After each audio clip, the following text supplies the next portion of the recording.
अब तो दुर्गम नाम के एक दैत्य की बात आती है।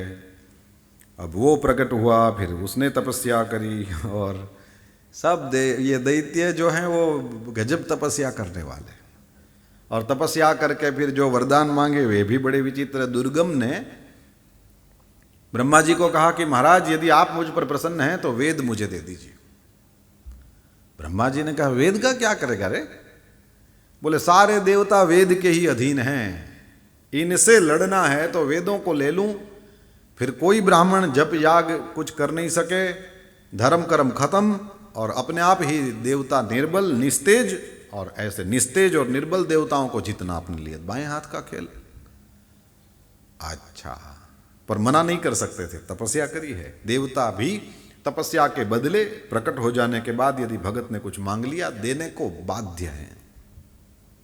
ब्रह्मा जी को वरदान देना पड़ा। ब्रह्मा जी ने, वो हयग्रीव तो चुरा के ले गया था वेद, इसको तो देना पड़ा। अब इस दुर्गम, अब नाम ही दुर्गम है, इस दैत्य ने वेद वो ले लिए और अत्याचार करने लगा है। फिर वही जो उनका है देवताओं का, अपनी तरह से कोशिश करी, लेकिन क्या कर सकते थे, निर्बल हो गए, निस्तेज हो गए देवता। ये ब्राह्मण लोग अभी कोई यज्ञ याग आदि कुछ अपना पूजा पाठ नहीं कर पा रहे हैं, तो सब निस्तेज। अब तो बड़े घबराए, बड़ी चिंता करने लगे। तो उस समय उन्होंने कहा कि क्या किया जाए? तो बोले भगवती की शरण में जाओ, जो भी भगवती की शरण में जाता है वो कभी भी वहां से खाली हाथ नहीं लौटता, भगवती की शरण में जाना चाहिए। तो सब लोग अत्यंत प्रसन्न होकर के देवी माँ की वो स्तुति और प्रार्थना और ये सब करने लगे। दयाम कुरु महेशानि पामरेषु जनेषु हि सर्वापराधयुक्तेषु नैतच्छलाघ्यं तवाम्बिके। कोपं संहर देवेशि सर्वान्तर्यामि रूपिणी त्वया यथा प्रेर्यते यं करोति स तथा जनः। हिमालय पर्वत पर जाकर के भगवती को निरंतर प्रसन्न करने के लिए लग गए। देवी माँ की स्तुति करी, हे माँ, आप यदि किसी प्रकार से आपने क्रोध किया हो तो ये किसी प्रकार भी आपके लिए शोभनीय नहीं है। हम तो असहाय हैं, हम पर दया करिए, हमारे समस्त अपराधों को भूल जाइए, और हे माँ हम पर कृपा करिए। अब तो भुवनेशी महेश्वरी पार्वती जो हैं वे प्रसन्न हो गई हैं, और उन्होंने अनंताक्षीमयम रूपम दर्शयामास पार्वती, उन्होंने अनंताक्षी रूप दिखाया। तो यही शताक्षी हैं।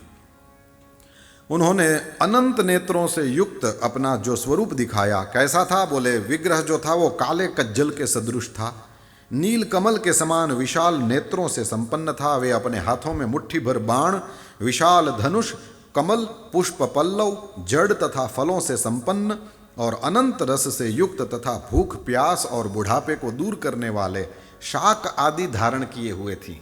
ये शाकंभरी माँ का भी वर्णन हुआ। अब तो संपूर्ण सुंदरता के सार स्वरूप, कमनीयता संपन्न, करोड़ों सूर्यों के समान प्रकाशमान और करुणा रस के सागर स्वरूप उस विग्रह का दर्शन करा करके माँ उन सबको धन्य करती हैं। और अनंत नेत्र प्रकट हुए हैं तो जगत धात्री भगवती समस्त लोकों में अपनी आंखों से सहस्रों जलधाराएं गिराने लगी। अब दुर्गम ने सारे वेद ले लिए थे, इस वजह से यज्ञ याग नहीं हो पा रहे थे, इसलिए वो सृष्टि चक्र जो है वो डिस्टर्ब हुआ था और वर्षा नहीं हो रही थी। तो सारे के सारे जो थे वो सब देवताओं से लेकर मनुष्यों, कीट पतंगों तक सारे के सारे भूख के कारण भी मर रहे थे। और देवी माँ ने बड़ी कृपा करके वो भूख और प्यास दोनों की व्यवस्था करी, सहस्रों धाराओं से आंसू बहाने लगी। और यहाँ पर देवी भागवत में लिखा है कि इस वजह से ये 9 रात तक सहस्रों जलधाराएं होती रहीं, और उस वजह से सभी प्राणी और सभी औषधियां भी तृप्त हो गए। उस वृष्टि के द्वारा सभी नदियां और समुद्र जल से परिपूर्ण हो गए। अब तो वो जो देवता छिप करके कहीं गुफाओं में इत्यादि जगह पर थे, वो सब भी वो बाहर निकल आए और देवी माँ की स्तुति करके उनको प्रसन्न करने लगे। नमो वेदांत वेद्येते नमो ब्रह्म स्वरूपिणी। हे माँ, आप अपनी माया से ही संपूर्ण जगत की रचना करती हैं, भक्तों के लिए देह धारण करती हैं और कल्पवृक्ष के समान हमारे मनोरथों को पूर्ण करती हैं। हम आपकी शरण में हैं। कल्याणकारी भगवती ने तो उनको सबको खाने के लिए वो स्वादिष्ट फल मूल अपने हाथ में जो भी शाक आदि था वो सबको दिया है। शाकंभरी ये उनका एक और भी नाम पड़ गया। शाकंभरी ति नामापि तद्दिनात् समभून रूप।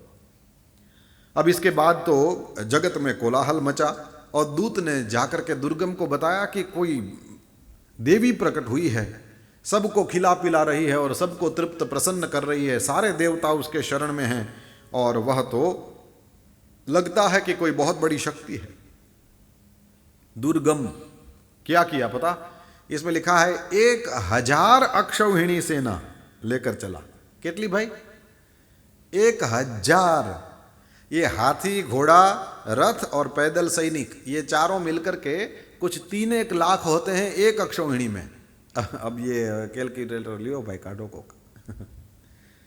1000 अक्षौहिणी सेना लेकर के दुर्गम दैत्य आया है। अब भगवती शिवा ने जो तेजोयुक्त चक्र था जिसमें वे खड़ी थी, वहां से बाहर आकर खड़ी हो गई और भगवती और दैत्य दुर्गम ये दोनों के मध्य युद्ध होने लगा है। और देवी के शरीर से उसी समय 1000 अक्षौहिणी सेना किसको बोलते हैं? कई देवियां प्रकट होने लगी हैं। उनके नाम लिखे हैं: कालिका, तारिणी, बाला, त्रिपुरा, भैरवी, रमा, बगला चैव मातंगी तथा त्रिपुर सुंदरी, कामाक्षी, तुलजा देवी, जंभिनी, मोहिनी तथा छिन्नमस्ता, गुह्य काली, 10 सहस्र बाहुका।